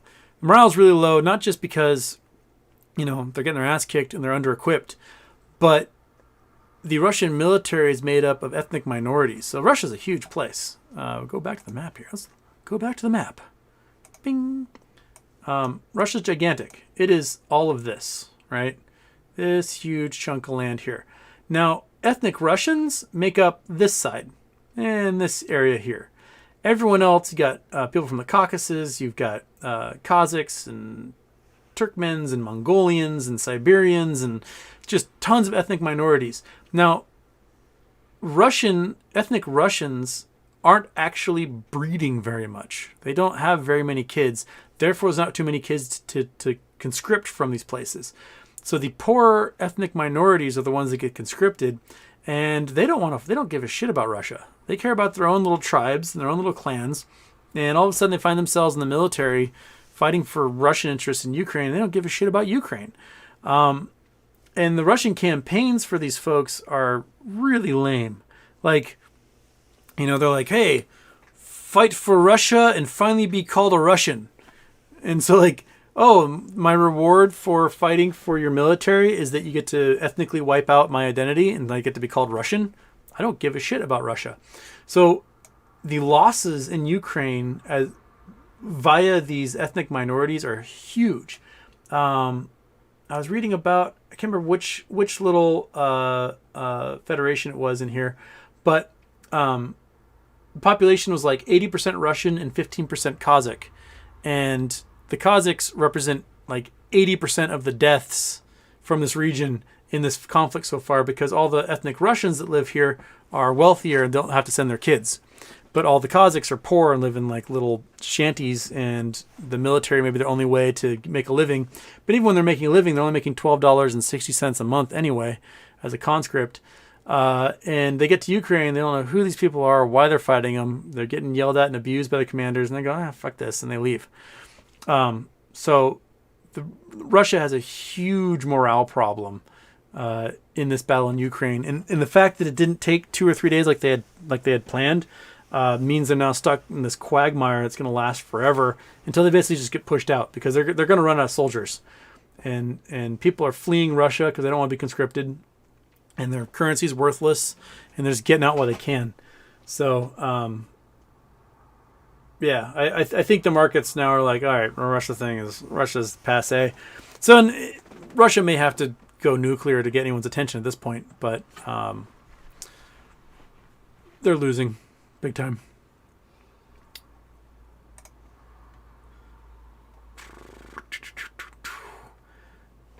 Yogi 2012. Can GME use discovery in that lawsuit to prove predatory shorting? Definitely. I mean, you can look at why the contract was signed with BCG, I think their name is, who approved it, what services they actually provided, how it was supposed to benefit the company, so on and so forth. And they might be able to show like who backs these guys, and yeah, it might be a big mistake on their part to even for BCG to even do this lawsuit, because discovery's a bitch. Okay. Okay, we're only 40 minutes behind. We're cool.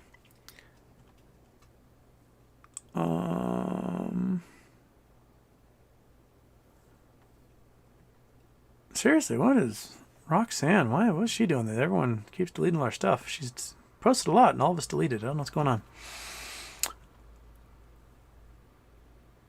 Okay.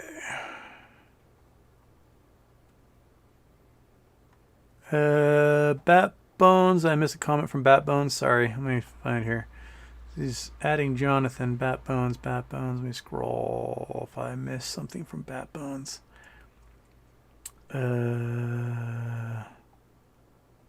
All I see is Bat Bones saying he didn't answer my question, but I don't see an actual question. There it is. Okay. Houston. What do you think about the ETF rebalance? Oh, it's the ETF rebalance one. Okay, I got to that one. We did that one. All right. Okay. All right, we did that one. We got there. We're cool. We're cool, Bat Bones.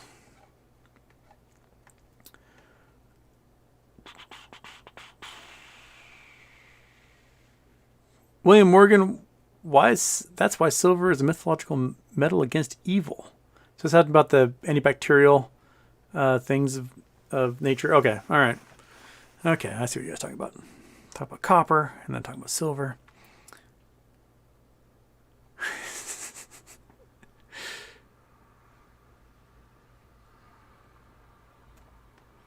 Plush TD Houston, have you seen the Home Depot document trending on Twitter? I DM'd you it on Twitter. What are your thoughts? I have not seen that. Where is Twitter messages? Home Depot document. Did I? Home Depot goes nasty woke.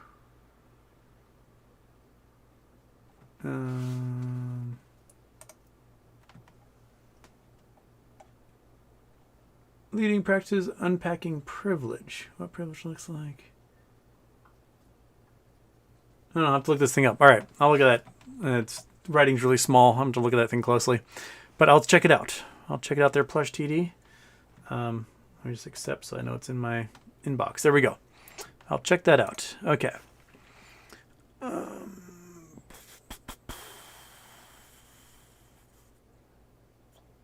Robert Vincent, MMTLP delisted on my trading platform. What's your trading platform? I just was able to buy through Fidelity the other day.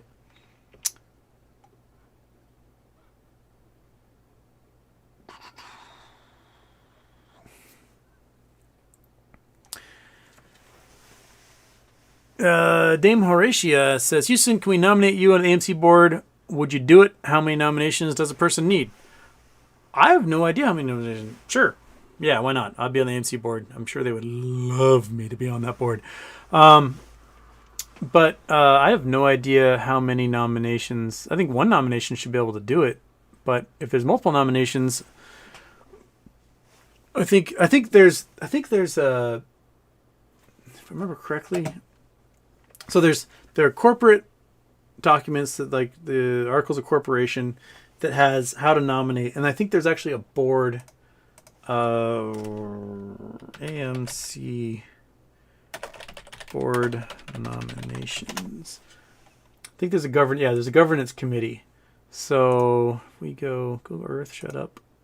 Chrome, come here. So there's a governance committee, and these are the guys that are on the governance committee, and they do some sort of executive session, and they go through the nominations or something. I'm not sure exactly what they do. So these are the folks on it, and they work on different, on the nominating committee. I'm not sure what the nominating committee exactly does, but they nominate corporate governance committee and who should be on the board. But they probably are the ones that get those nomination letters and are forced to like put it into the shareholder meeting ballot. That would be for July or so.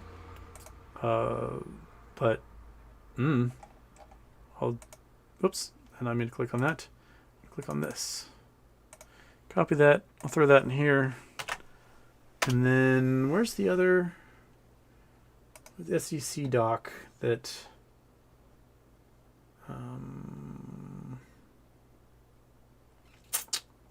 what's the SEC document? How did I AMC board nominations SEC, not proxy proposal.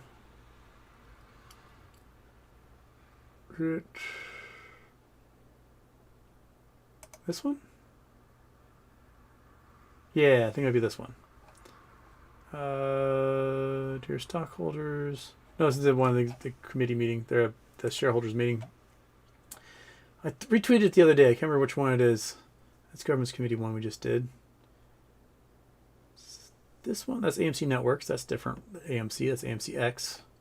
And I'll find it on my Twitter and get that back out there. But yeah, that has different way, the dates you can write the letters and the window of opportunity for those things.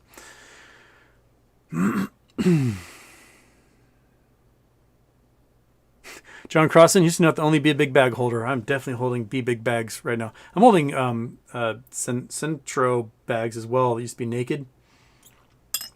Look at that reverse split. I was like, awesome. And then it's got hammered back down. I'm down like 70% of that crap. But they actually are producing cars and delivering them, so I don't know why they're getting hit so hard.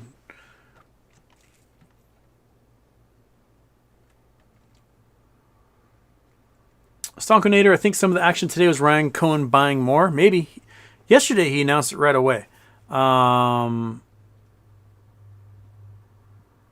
I didn't see any stuff pop up yet about him releasing the SEC forms. So,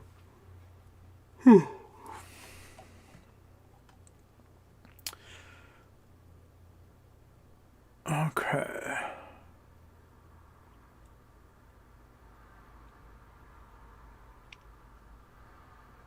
SJ Houston, I can't stick around for the live show at work, but I thought I'd mention the Blue Lagoon Mining Company. I asked about the other day, has a very small market cap and could be very undervalued. Looking at the data coming out of their test holes, I think you might be right. They look like they're sitting on a boatload of gold. A much better value than HYMC for sure. If you're looking for a gold mine, way better investment. Just looking at that data.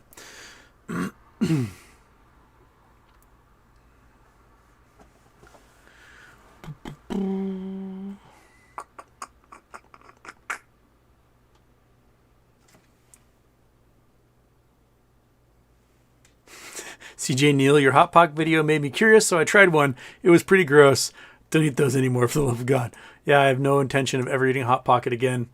That was awful. That's a learning lesson the hard way, for sure.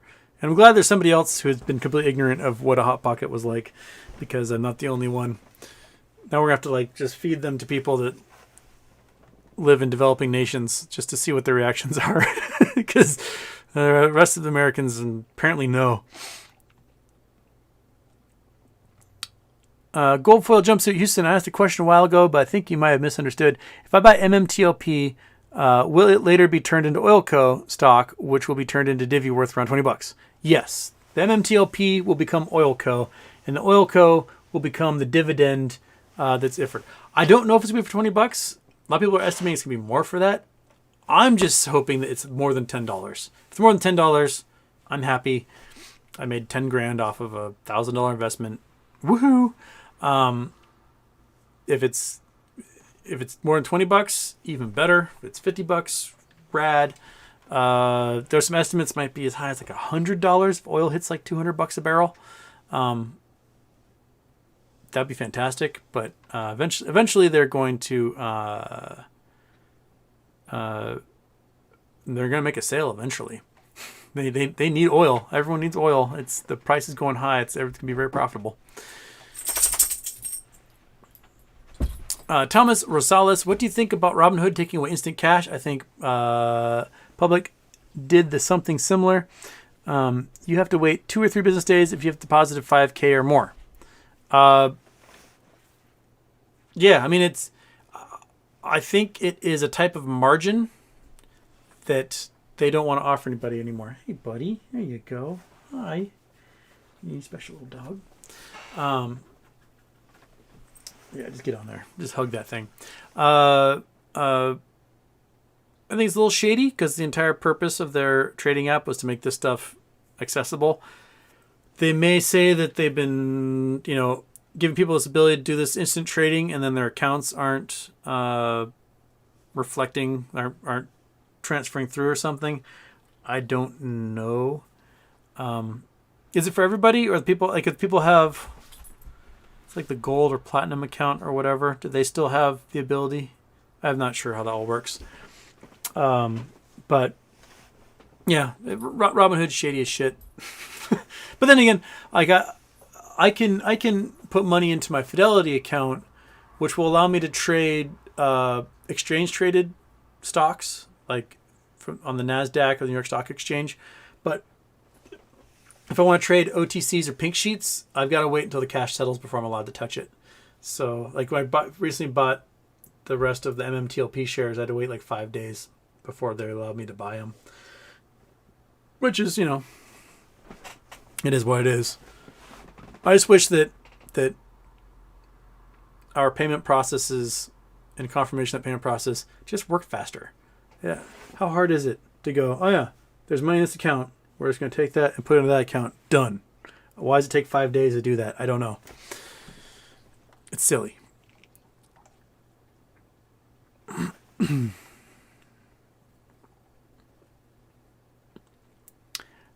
Bat Bones also says, Houston, can you look at Maxar satellites? Maxar satellites.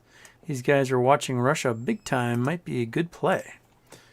Maxar satellites.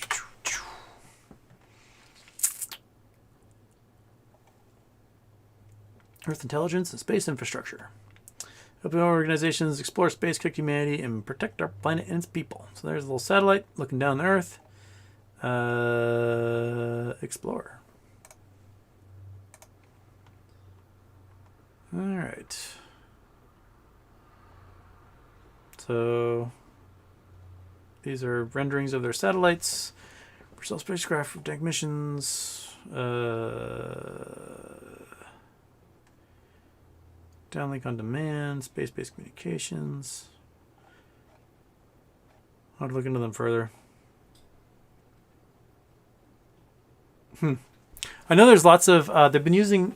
The open source intelligence guys looking at the Ukraine war have been using the NASA forest fire satellite. I can't remember the name of it. But it basically tracks if there's fires anywhere and marks them. And so they can see where Russian columns are getting wiped out, or if those TOS, the thermobaric missile bomb things, are launching because they seem to catch all the brush on fire around them. So they can be like, oh, there's the thermobaric missile right there. That's where you're going to send all of your NLAWs and javelins. It's pretty impressive. Like, we have all this technology floating above us that can just, random people have access to. And they can use that for military intelligence outfits. It's fantastic.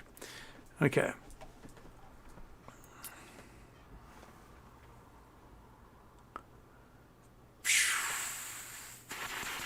Julie Miller, Houston Wade, why would the government allow this to go on? They're missing out on capital gains. I don't know, man. I would have thought the government would let this thing go last Christmas. Just let it just go. But I think what comes down to is they're trying to ease us into a bear market. Because they're raising interest rates. They're trying to keep the market from collapsing as they're raising interest rates. So they're injecting a bunch of cash. And the plunge protection team is buying and whatnot. Did you knock your blanket on the ground again? You silly dog. You silly dog. There you go. And so if MOAS kicks off, then the blue chips die and the market goes crash. So they may have weighed okay, we might not get 37% taxes on all these folks, might be 10 or 15%, but we won't get blamed for crashing the entire economy. And that's where maybe it's so funny when she curls herself up in that thing. Okay. All right. I'm at 6:04. Got another few minutes here. Where did... Man, this bot thing just keeps coming back. Hot girls and boys, they just do not stop, man. Okay.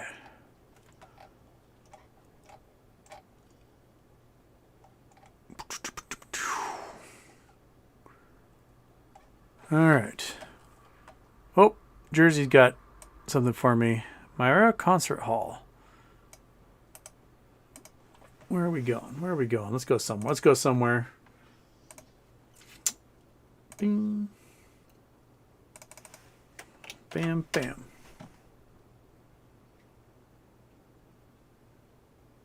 Concert hall?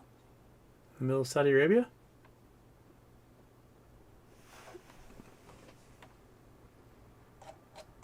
We're blurry. I don't think there's anything out there. I don't know what you're telling me, Jersey. You like to send me to weird places. But also, it's making me... Maybe I should need to close and reopen this thing because I think it's trying to download new maps anyway. Let that pop up here. Here we go. Try again.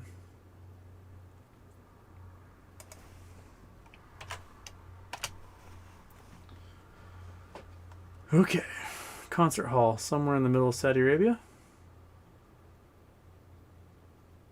Is that a concert hall? It's a pretty big building.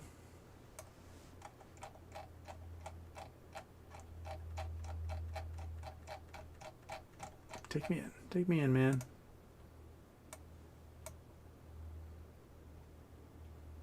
Maybe go over here. Oh. Where'd my little dude go?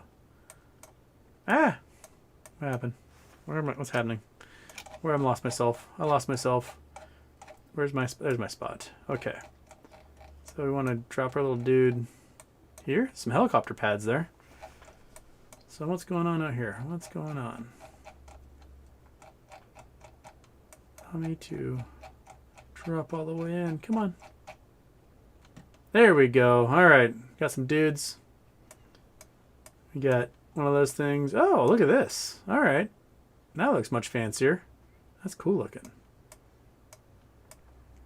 I dig projects like this. Make something cool in the middle of nowhere. I dig it. Some cool rocks. Yeah. All right. These guys seem pretty proud of themselves to be here. All right. That's a good spot. Now that we got in here and that worked. Cool. How do I see the rest of this? Can I go that way? Nope. I cannot. I'm stuck. Huh. Huh. Well, all right. That's beautiful. I like that. Okay. All right. I'm digging it. My floor is... That's a lot of 9s. Pecan. Okay.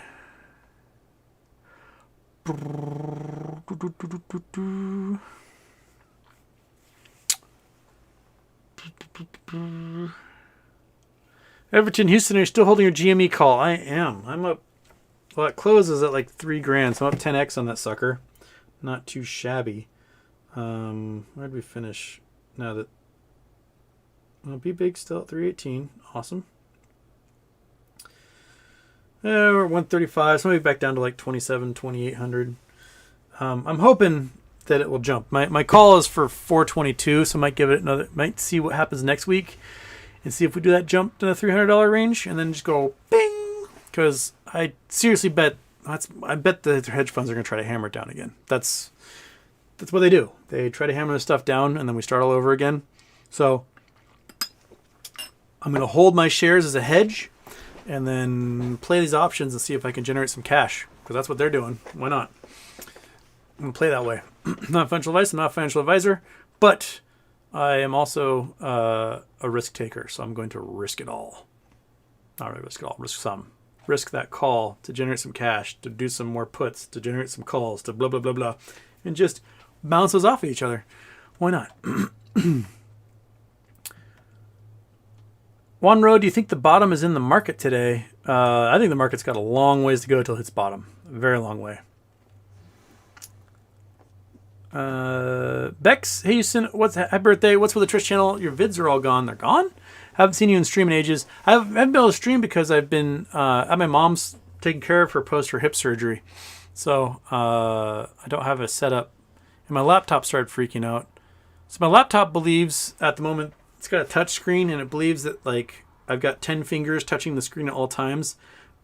And so I can't even like log in to turn off the driver for the touchscreen to be able to do anything. I got to set it up. We got to plug a monitor in or something. I don't know. It's just...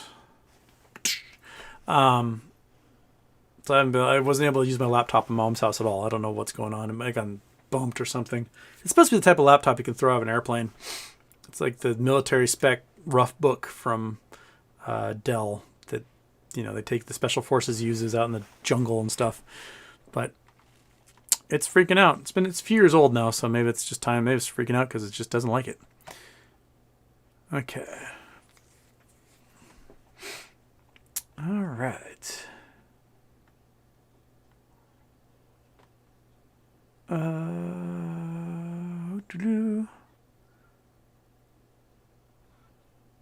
Looking for talking about Russian military.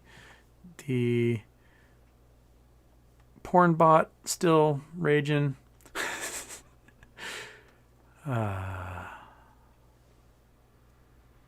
Ooh, the Russian stock market is opening tomorrow. It's from Adrian PD 1982.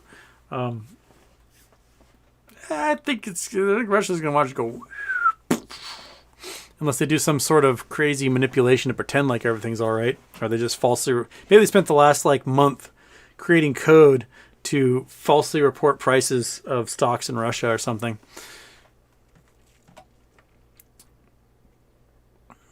Okay.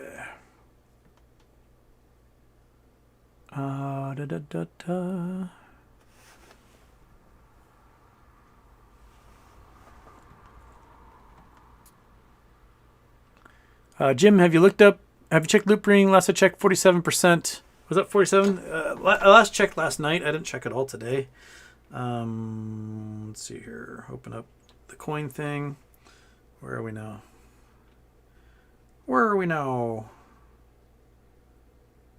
So Loopring's at about where it was last night. So at $1.12. So it peaked at 123. So it was up 49% at one point at like 6 a.m. this morning. And so I think it's got its new level at $1.12. They'll sit at or near that for a while. Not bad. I mean, I know a lot of people that bought in at like $2 last winter, and I bet they're glad to see it going back up there again. So True Seeker says Russian market opens tomorrow for the first time in 4 weeks. It might be fun to watch. Apparently, it's only allowing trading of 32 top stocks, such as their world banks, etc. What do you think? I think they're going to watch those 32 top stocks lose 90% of their value. Yeah.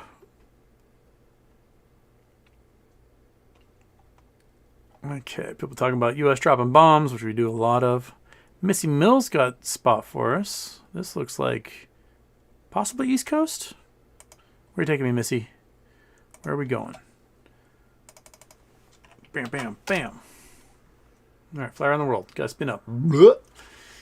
And shaboink. Where were we? Where was this? Massachusetts? There's a beach there. Where are we? Rhode Island? I can't tell. Zoom out. Let me Rhode Island. Okay, so we got a beach. Got a rocky beach. Got some shoreline here. We've got some definite striations as a result of glaciers coming down. Like those striations right there. We got a breakwater of some kind.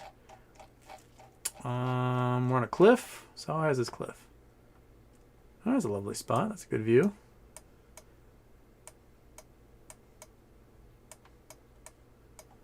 That's all limestone right there. All right. Beautiful Rhode Island. Got ourselves this breakwater. Didn't quite match up that one, but gorgeous. I have no idea where we are. Where are we? Vegas review. Take me up. What's this town? The Bluff. Easton Point. Gardner Pond. What are the towns here? Oh, Newport. Okay. Oh, Newport, Rhode Island. My sister was stationed at the War College here for a while. That's where she was doing her billet for the last couple of years. Gorgeous. Gorgeous place. Absolutely beautiful. There we go.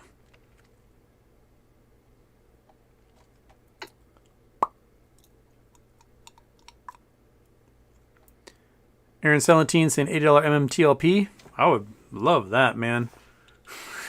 That would, woohoo!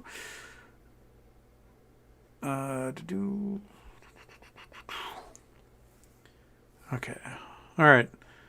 We're at 6:15. That's gonna be. I gotta get some stuff done. I gotta start teaching next week, and I gotta set my class up. I haven't done that yet, so that needs to happen.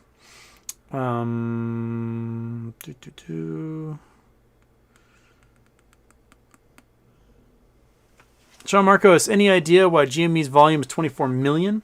Is it true the hedges need to have tons of volume in dark pool to counteract decent amount of buys and lit market to prevent the price to rocket?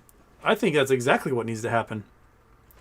They need to push so much volume into the dark pools that the price doesn't rise. I mean, Ryan Cohen bought 100,000 shares through lit market and just rocketed the price. So it shows just how much lit pool buying affects the price overall. And if everybody in their trading apps can push their stocks through a lit market, do it. Always do your buying through the lit market, man. So that it is reflected. That volume is seen by everybody, and the price behaves accordingly. Okay. Well, me and the blanket dog, and wherever the big dog went. That's it for us tonight. I don't think I can do a show tomorrow. I might try tonight or tomorrow night maybe to do a Twitch. Be late. Yeah, I got to take the cat to the vet tomorrow. It's got to get some kitty injections. Friday, probably a Friday afternoon show, be my guess. And I'll see you guys then. That work for you? Works for me. Bye-bye for me and the blanket dog. And clickety-clack.